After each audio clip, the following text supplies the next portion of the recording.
siempre tengamos bien claro a dónde es que se producen una serie de enzimas digestivas, además del otro lugar donde hay alta producción de enzimas digestivas, como ser en el caso del páncreas, donde se producen proteasas, amilasas y lipasas, ¿no? Que son enzimas digestivas que para la digestión de macronutrientes.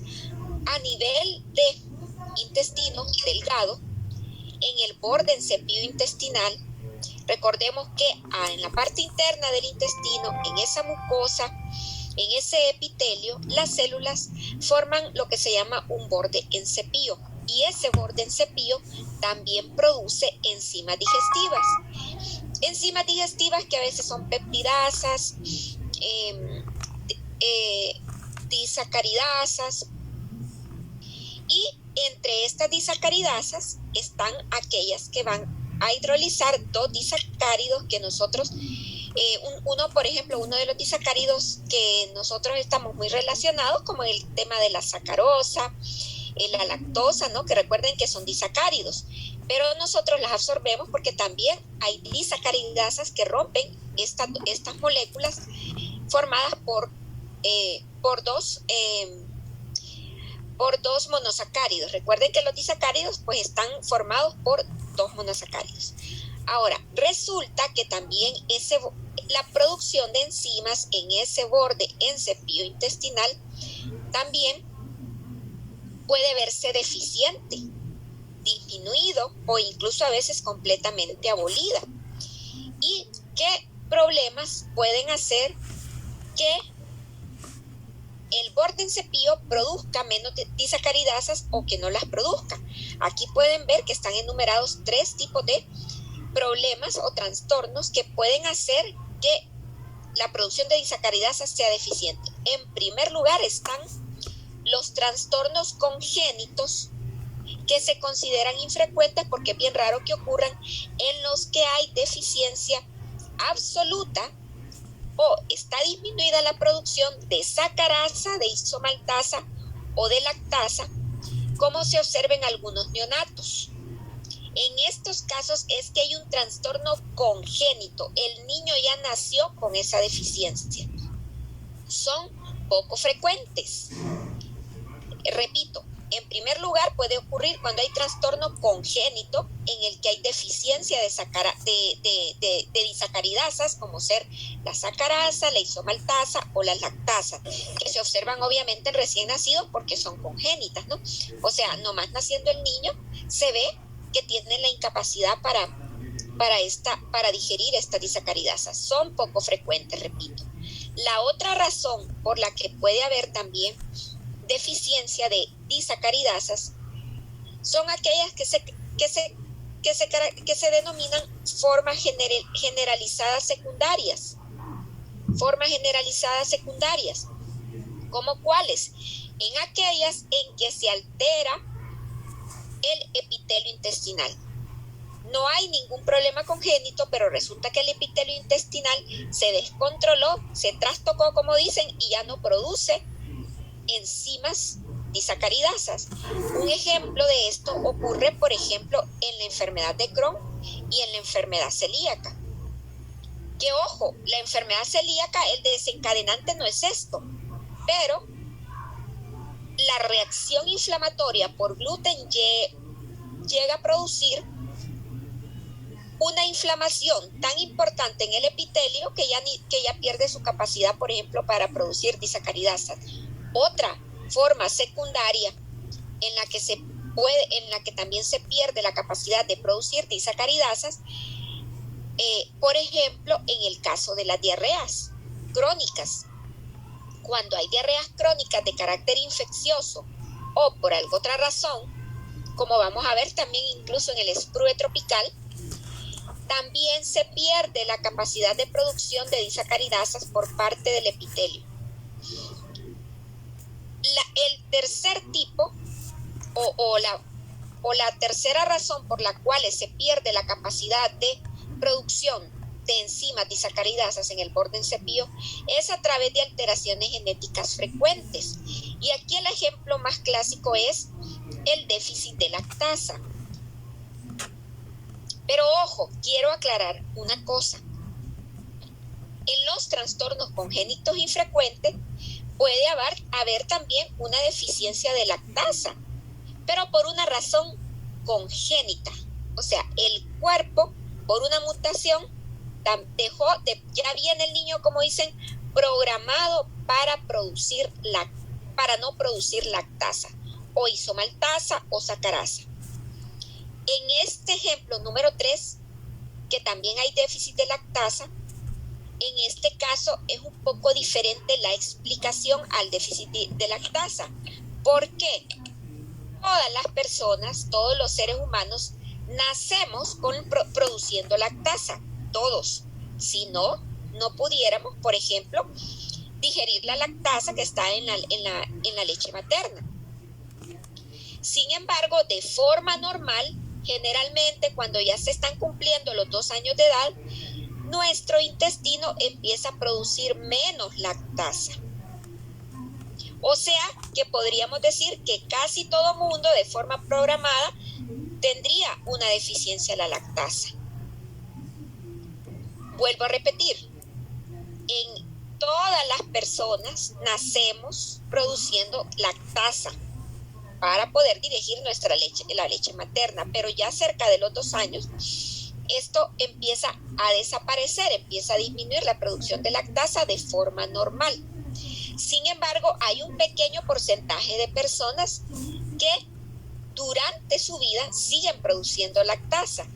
Y vamos a ver más adelantito una situación geográfica y una explicación con el tema de la antropología alimentaria que ha ocurrido desde hace mucho tiempo antes, que es lo que ha hecho que en la actualidad que hayan surgido personas que siguen produciendo lactasa después de los 2 años de edad.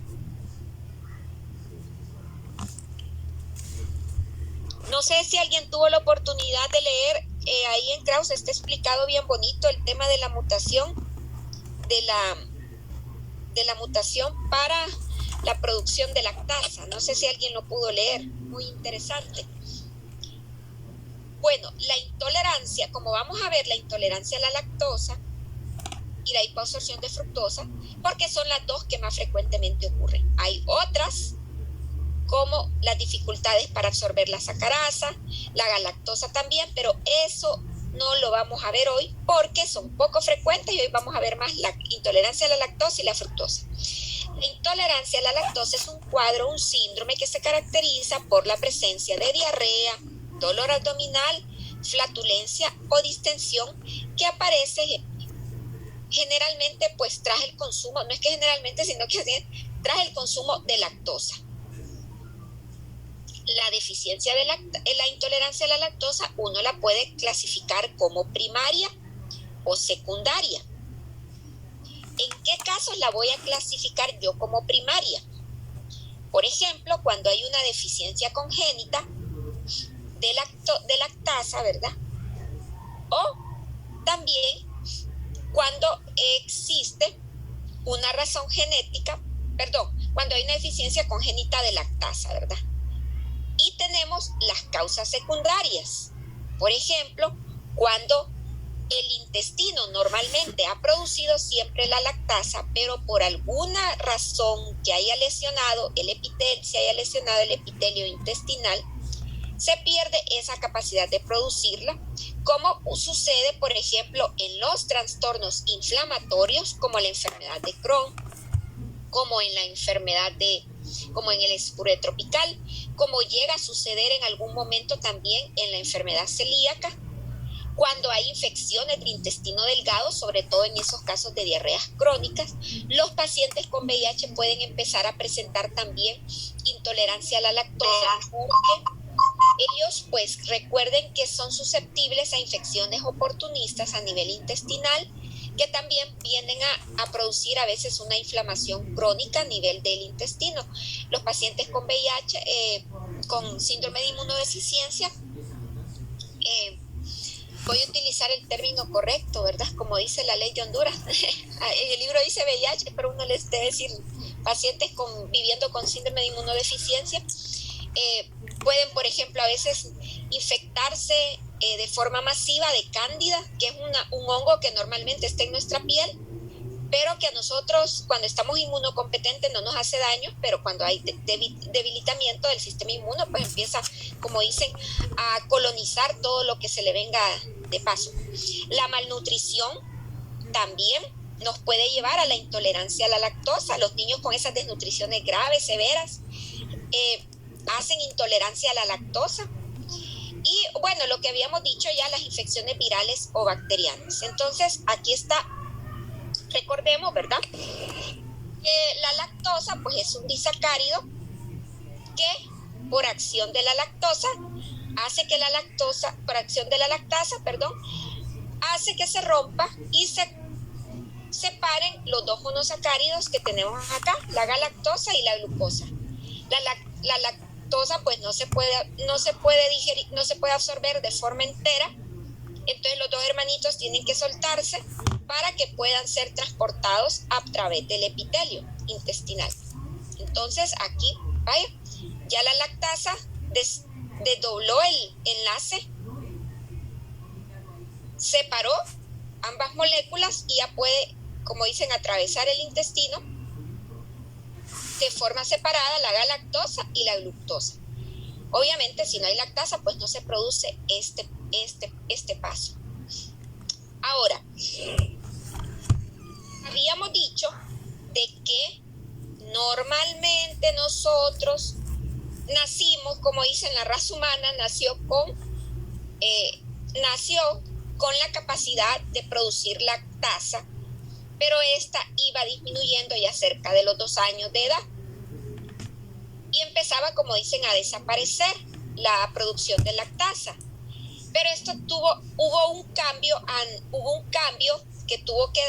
por el que tuvieron que pasar miles de años, y esto empezó a cambiar cuando las personas tuvieron que exponerse al consumo de leche, a veces por cuestiones de disponibilidad de alimentos en las zonas. Entonces, ¿qué pasa?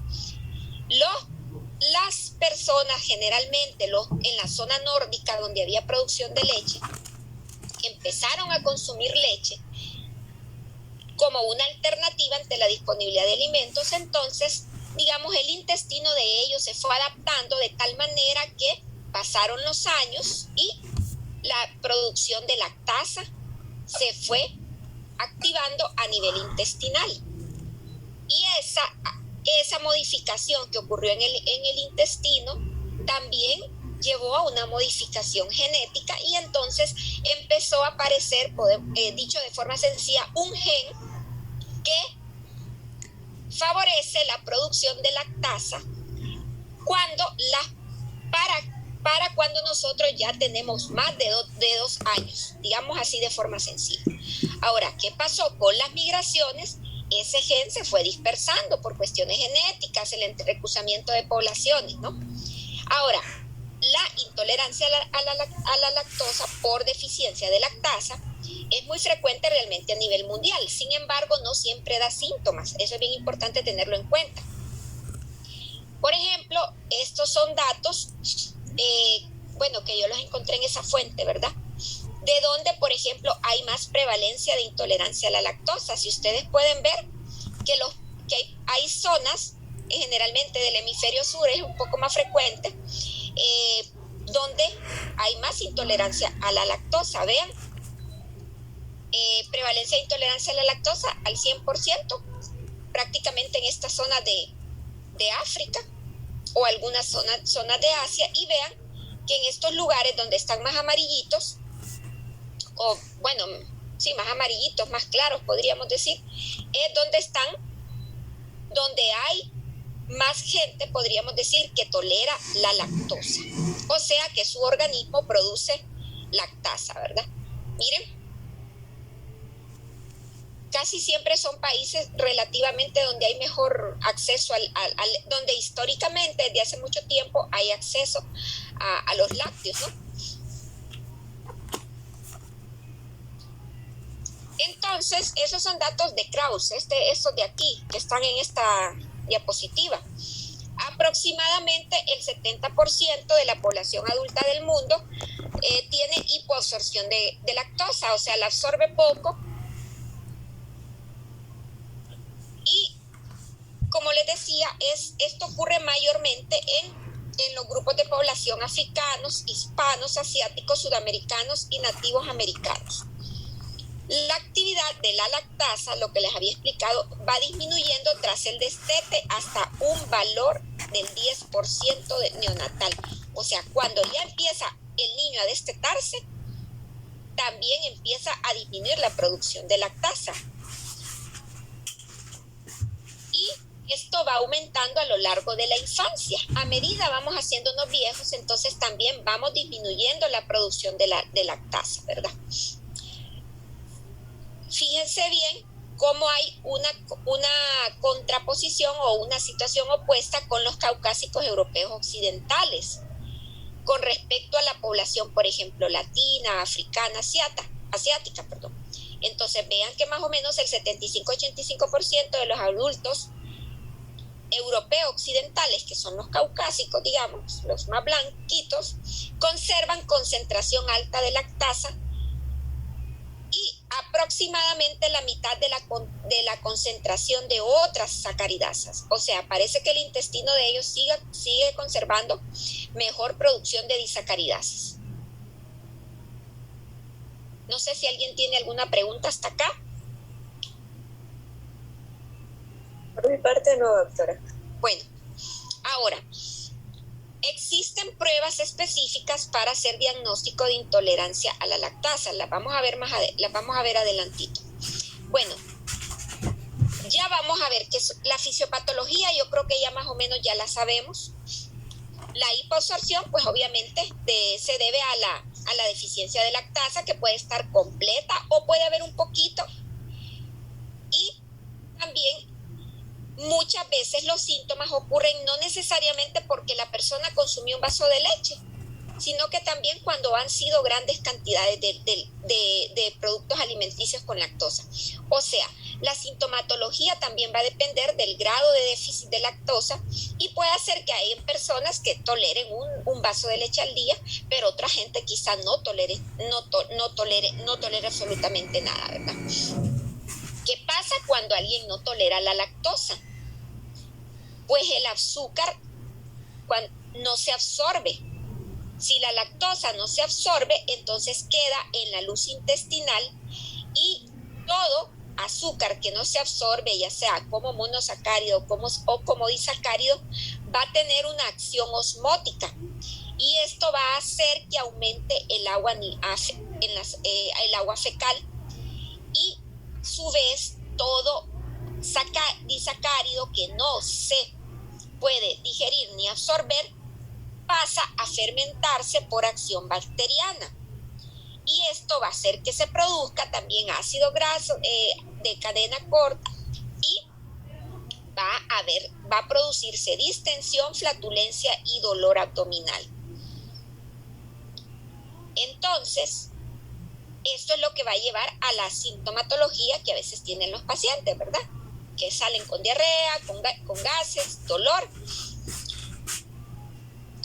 Y vuelvo a repetir, la lactosa, como no se pudo hidrolizar, en primer lugar, va a aumentar la concentración osmótica y eso va a aumentar el agua fecal. Por otro lado, la lactosa que no se hidrolizó va a llegar al colon y se va a fermentar por las bacterias y va a convertirse en ácidos grasos de cadena corta y también dióxido de carbono y va a producir también gas hidrógeno. Por eso aquella distensión con ventosos que tienen los pacientes con una intolerancia a la lactosa muy marcada, sobre todo cuando es muy marcada, ¿verdad? Entonces, a veces digamos que uno el diagnóstico lo puede hacer por clínica, ¿verdad? Por la sintomatología que dice el paciente después de absorberla, después de que consume el lácteo, ¿verdad? Pero como también podemos tener confusiones, porque lo ideal sería hacer las pruebas específicas que hay para diagnosticar la intolerancia a la lactosa. Y existen dos pruebas muy particulares que se utilizan para el diagnóstico de hipoabsorción de lactosa.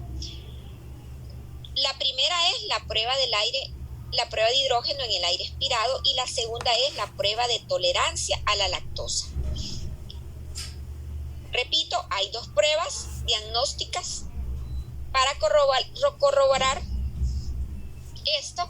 La primera es la prueba del hidrógeno en aire expirado y la segunda es la prueba de tolerancia a la lactosa.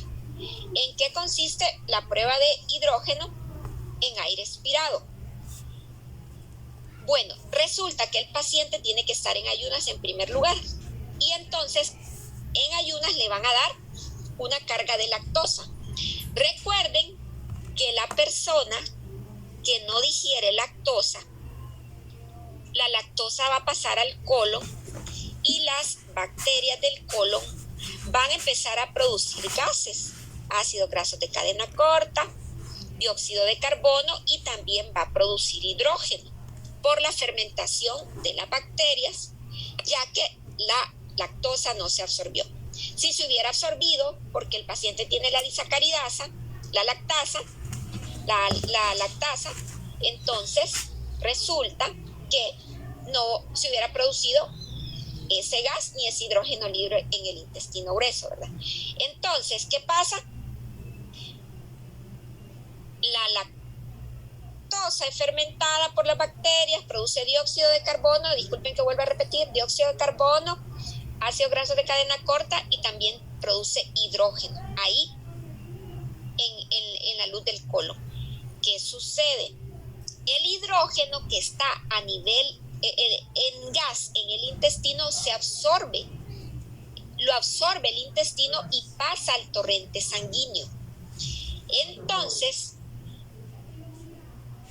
lo que hacen es que más o menos 60 a 90 minutos después de que le han dado la lactosa al paciente, le miden al paciente la cantidad de hidrógeno que hay en el aire expirado. Y entonces uno dice, ¿y cómo le fue a dar hasta el aire expirado el hidrógeno? Pues resulta que recuerden que el hidrógeno producido de forma excesiva en el colon se absorbió, pasó al torrente sanguíneo, a la circulación, y más o menos 60 minutos después de que se ha dado este paso en el intestino, entonces como hay exceso de hidrógeno y es un gas, el pulmón empieza a expulsarlo. Entonces le miden la concentración de hidrógeno, en el aire expirado, que tiene que mantener algunos niveles. Esto es para información teórica nuestra, porque yo nunca he visto en Tegucigalpa que hagan esta prueba, pero es importante que nosotras la sepamos. Y averigüen, yo he andado averiguando quién hace esta prueba, ¿verdad? Pero me imagino que sería una prueba un poco cara, ¿no? Bueno, la otra prueba para hacer el diagnóstico de hipoabsorción de lactosa es la que se llama prueba de tolerancia a la lactosa. En este caso, le dan al paciente nuevamente en ayunas una dosis de lactosa, que es el equivalente más o menos a 50 gramos que tiene la cantidad de lactosa que tiene un litro de leche, ¿verdad? Entonces, como el paciente está en ayunas, pues obviamente le van a hacer un control de glucosa en ayunas antes de darle la prueba, antes de darle la carga de lactosa al paciente. Entonces, digamos, este paciente, si no puede absorber la lactosa porque hay un déficit de lactasa, entonces la glucemia se va a mantener igual. ¿Por qué? Porque recuerden que la lactosa tiene una molécula de galactosa y otra de glucosa. Si el paciente hubiera podido digerir la lactosa, le hubiera subido el nivel de glicemia en sangre, pero como no lo puede digerir, la glucosa en ayunas no le cambia para nada cuando se hace la medición después de darle la carga de lactosa.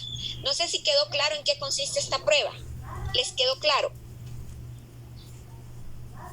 Sí, doctora. Entonces, en esta prueba de tolerancia a la lactosa, entonces se mide más que todo la glucemia. Exacto, porque recuerde que la lactosa, tiene galactosa y tiene glucosa, ¿verdad? Siempre en ayunas se haría. Siempre en ayunas. O sea, en ayunas porque yo tengo que comparar cuánto le subió. Un ejemplo, si el paciente va en ayunas y le dan lactosa, como solo le dan la pura lactosa, recuerden que la lactosa tiene glucosa en su molécula, ¿verdad?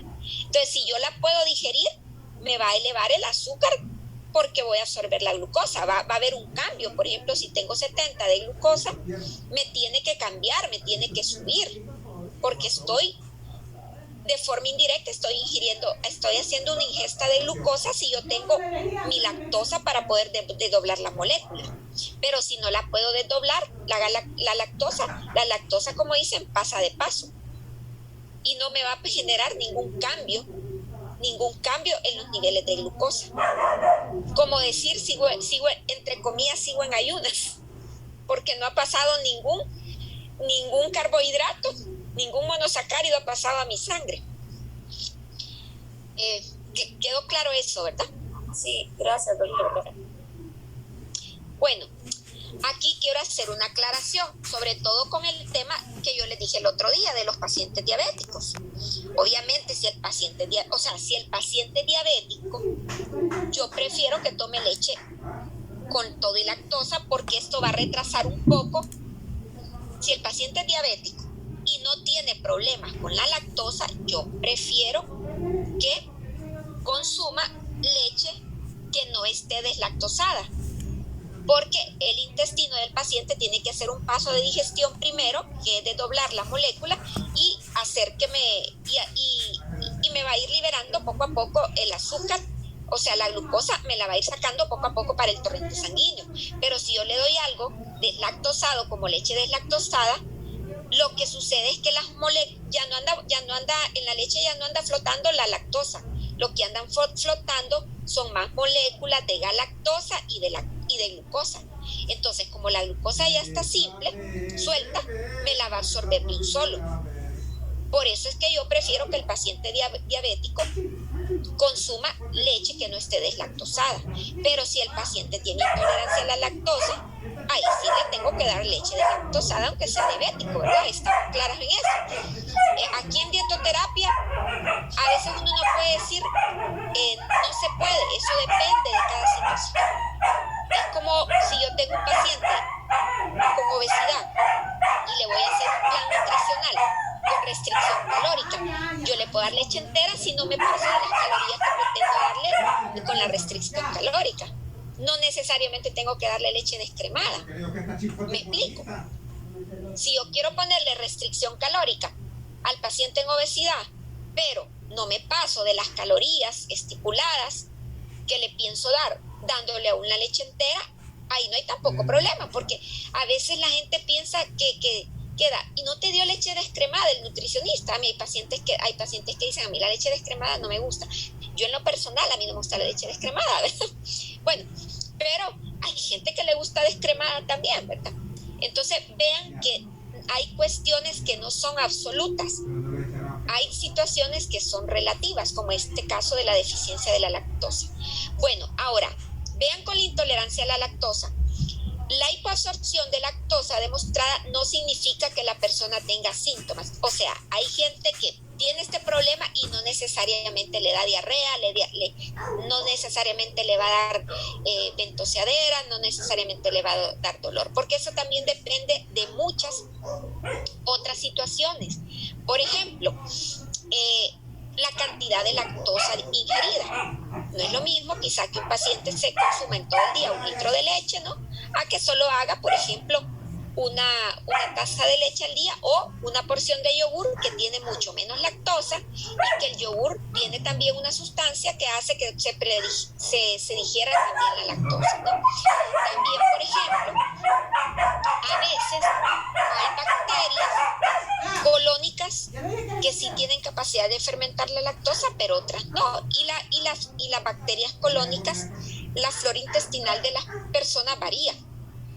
O sea, la flora no necesariamente es la misma de persona a persona, ¿no?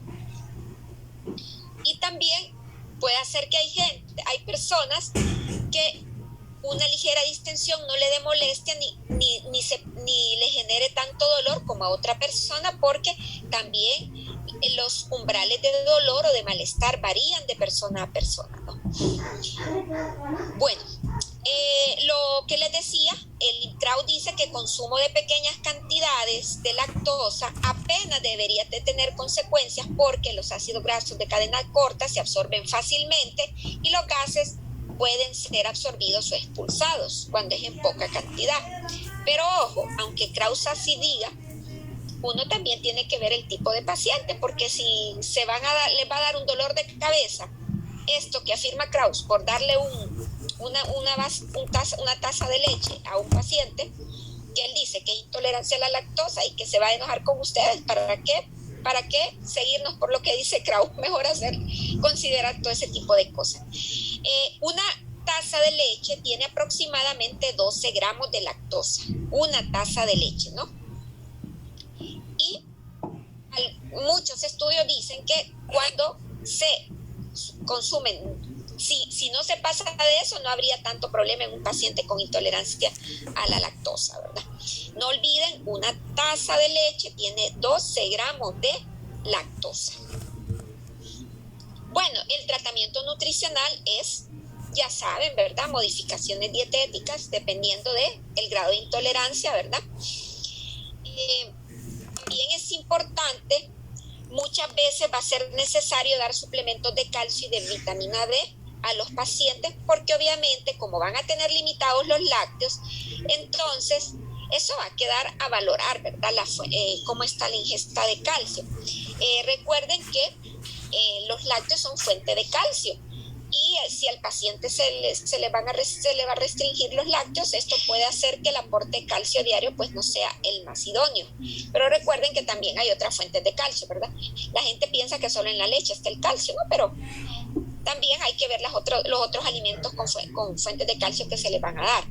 Lo otro, fíjense que también la leche favorece un poco la absorción de vitamina D y entonces también puede hacer que algunos pacientes puedan tener, de por sí los pacientes mayores tienen más dificultad para absorber la vitamina D o para sintetizar en la piel, y si están sometidos a ingesta poca de leche, ¿no?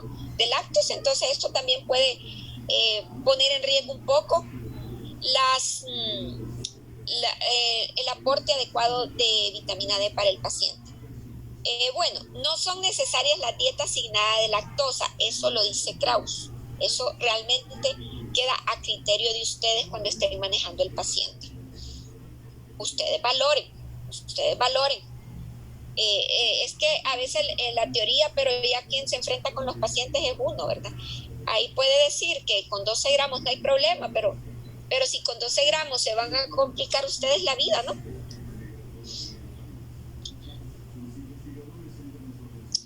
Otra forma también de manejar la intolerancia a la lactosa es que se ha visto que la exposición progresiva o continua a cantidades pequeñas de lactosa de forma creciente pueden ayudar a que la ingesta de estos alimentos no produzcan, como decir, sintomatología, y no necesariamente porque el paciente, por ejemplo, es que vaya a producir más lactasa, sino que el hecho de estarle dando de forma progresiva cantidades de lactosa al paciente o alimentos con lactosa de poco a poco hace que cambie la flora colónica, y entonces la flora a veces colónica se adapta a la lactosa y ya no produce tanto gas y no le da tantos síntomas. Esto es también a criterio del paciente, de acuerdo a cómo ustedes hagan el balance, como dicen, en acuerdo con ellos, ¿verdad?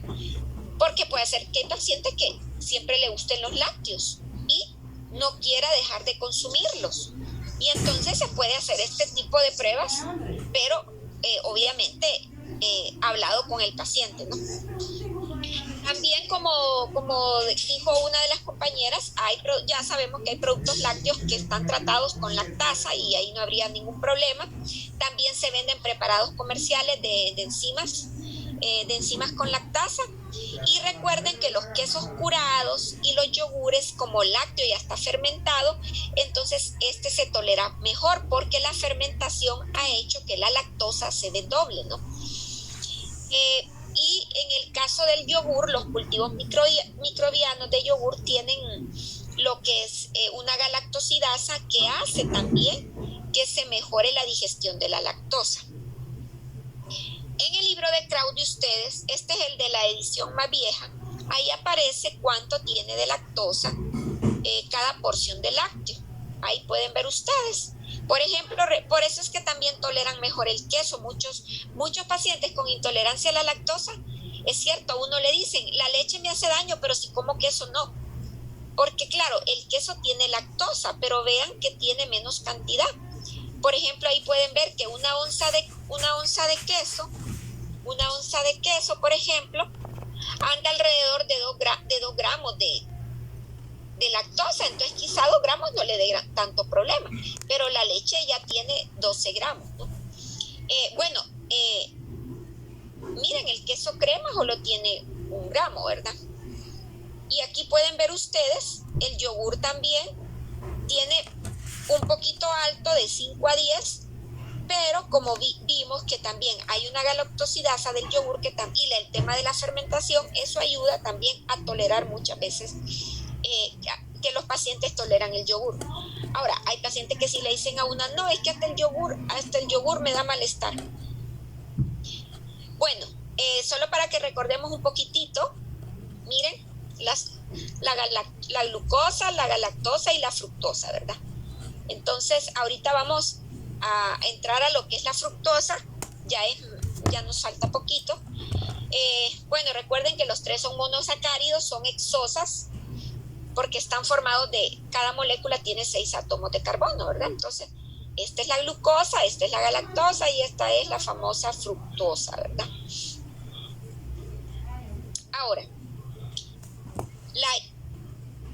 la fructosa, si ustedes se fijan, casi nunca, la gente generalmente le dice, yo soy intolerante a la lactosa, pero el problema de la absorción de fructosa es bien frecuente y a veces la gente no sabe que existe ese problema. Resulta que sí nos puede dar sintomatología parecida a la de la intolerancia a la lactosa, diarrea, dolor y otros problemitas también que tienen que ver con el metabolismo de la grasas a nivel corporal y del ácido úrico también. Bueno, resulta que la capacidad del intestino para absorber fructosa es relativamente limitada cuando se compara con la capacidad para absorber glucosa. ¿Qué quiere decir esto? Que el intestino absorbe de forma más fácil y rápida la glucosa, comparada con la forma en que absorbe la fructosa. Incluso se ha visto que aproximadamente el 75% de personas sanas que no tienen ningún síntoma no tienen la capacidad de absorber de forma completa la fructosa. Y aquí se hace una prueba parecida. Yo nunca he visto esa prueba aquí en Honduras, me imagino que en otros lugares donde hay más estudios más sofisticados para investigar problemas digestivos, se hace una prueba también similar a la de la glucosa, que es medir la cantidad de hidrógeno en aire expirado, porque recuerden que si la fructosa no se absorbe, también se va a fermentar en el intestino por las bacterias y va a producir gases, y uno de esos gases es el hidrógeno que se va a absorber, va a pasar al torrente sanguíneo y se va a expirar a nivel de pulmón. Bueno, entonces no olvidar, la glucosa se absorbe de forma más fácil que la fructosa. Ojo, y que una buena parte de la población no tiene disminuida esa capacidad de absorber fructosa, ¿verdad? Ahora, resulta que la absorción de fructosa mejora cuando esta va de la mano de la glucosa. Por ejemplo, recuerden que la sacarosa, el azúcar blanca, está formada de 2 moléculas, una de fructosa y una de glucosa. Y entonces uno diría, pero entonces la gente no va a poder absorber la fructosa que viene en la azúcar blanca, en la sacarosa. Resulta que sí se absorbe de forma fácil porque va de la mano de la glucosa. O sea, si la fructosa va de la mano de la glucosa, se absorbe más fácilmente a que si le damos solita, a que si mandamos la fructosa solita a atravesar la pared intestinal. Y esto se debe a que la glucosa estimula vías de absorción de la fructosa a través del intestino. Como decir, la glucosa está empujando al intestino para que pasa la fructosa, no me voy sin ella. Diferente, para que no olviden la sacarosa y la lactosa, ¿verdad? La sacarosa, que está formada por glucosa y fructosa, y la lactosa por glucosa y galactosa. Bueno, entonces resulta que sí hay situaciones en las que obviamente se va a dificultar mucho más la absorción de fructosa. Y esto va a suceder, por ejemplo, cuando el paciente ingiere grandes cantidades de fructosa de forma, podríamos decir, solitaria, que no va acompañado de la misma medida de glucosa. ¿En qué tipo de alimentos nosotros recibimos a veces una gran cantidad de fructosa? Les pregunto a ustedes, a ver si a alguien se le ocurre en qué tipo de alimentos a veces nosotros recibimos una gran cantidad de fructosa. En los jugos. Exacto, en los alimentos, en las bebidas procesadas, alimentos procesados, dulcería, panadería de esas ultraprocesados, los endulzan terriblemente con fructosa, como se usa como edulcorante, ¿verdad? Y ahí usan más fructosa que la propia sacarosa. Entonces ahí podríamos decir que se dificulta más la absorción porque va menos glucosa de la mano de la fructosa, ¿verdad? Ahora, la presencia de síntomas va a depender, así como pasaba con la lactosa, también la presencia de síntomas va a depender de la cantidad de fructosa que se ingiere. Y también, por ejemplo, una persona puede tener cierto grado de hipoabsorción de fructosa y puede ser asintomático, dependiendo del grado de severidad de la hipoabsorción y de la cantidad de fructosa que ingiera, ¿verdad? Ahora, las personas con trastornos gastrointestinales concomitantes pueden tener síntomas por ingerir fructosa. O sea, si tenemos una persona con enfermedad celíaca, con enfermedad de Crohn, con Sprue, también puede presentarse problemas para absorber la glucosa. Los pacientes con síndrome de intestino irritable también, como son más sensibles, ¿verdad?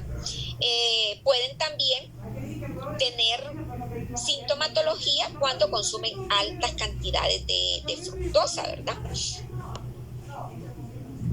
Y entonces aquí vamos con el tema del tratamiento nutricional de las personas con intolerancia, con hipoabsorción de fructosa.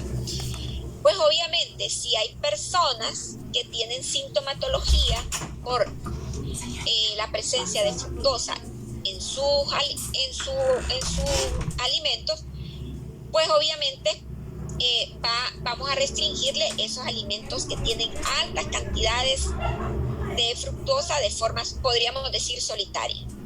Porque generalmente estas personas pueden tolerar aquellos alimentos que llevan, como decir, la glucosa y la fructosa equilibrada.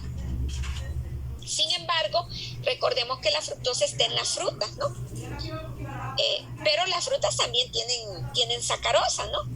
Entonces, digamos que ahí no habría tanto problema por la absorción de fructosa porque también tienen sacarosa y ahí va de la mano con la glucosa.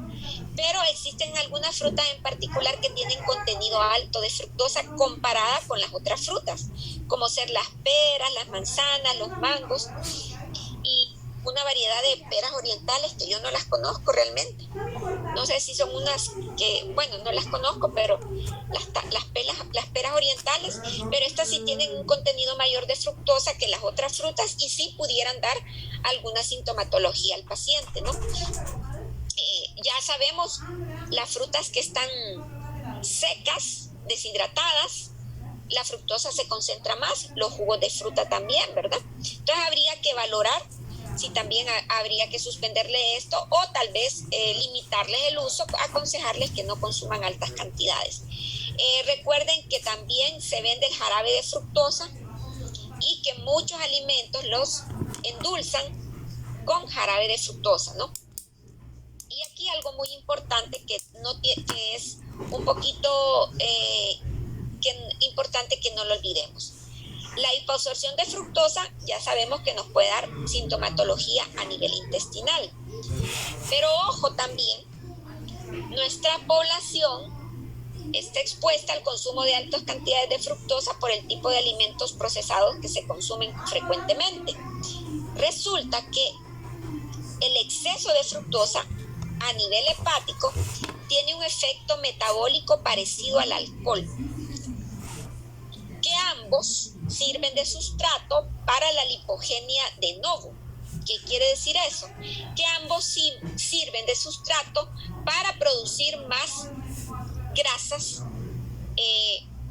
como colesterol y triglicéridos, favoreciendo la resistencia hepática a la insulina también y las dislipidemias y la esteatosis hepática. Entonces, hay gente que se pelea con los huevos, que no come huevo por el tema del colesterol, pero que se introduce, como dicen, aquellos drones de bebidas azucaradas con fructosa. Y se pregunta a veces por qué se le sube el colesterol, a veces hasta deja de comer huevos y hasta deja de comer carne. Entonces, la fructosa, aunque esas bebidas, aunque no lleven colesterol, aunque no lleven grasa, estimula a nivel de hígado la producción endógena de colesterol y de triglicéridos. Recuerden que el colesterol, es cierto, lo ingerimos en los alimentos, pero nuestro organismo también sintetiza de forma propia colesterol. Entonces, el paciente que consume altas cantidades de fructosa también estimula a su hígado para que éste produzca más colesterol en el organismo. Entonces, paciente con problemas de colesterolemia, hipertrigliceridemia, hay que también darles esta recomendación. Lo otro también es que en esta sección no lo dice Krauss, pero también estimula la producción de ácido úrico. Entonces, paciente con cálculos de vía urinaria, también hay que prohibirle el abuso de fructosa.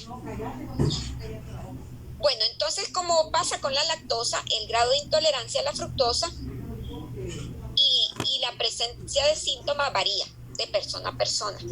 Y vean ustedes que casi nadie, a veces hay gente que pasa quejándose de malestares intestinales, lo relaciona con la leche, pero no lo relaciona tal vez con 6 latas de jugos fritos que consumió durante el día o de California y todos esos que venden así en el comercio. Bueno, aquí terminamos con lo de las deficiencias enzimáticas del borde en cepillo. No sé si alguien tiene algún comentario, algún aporte.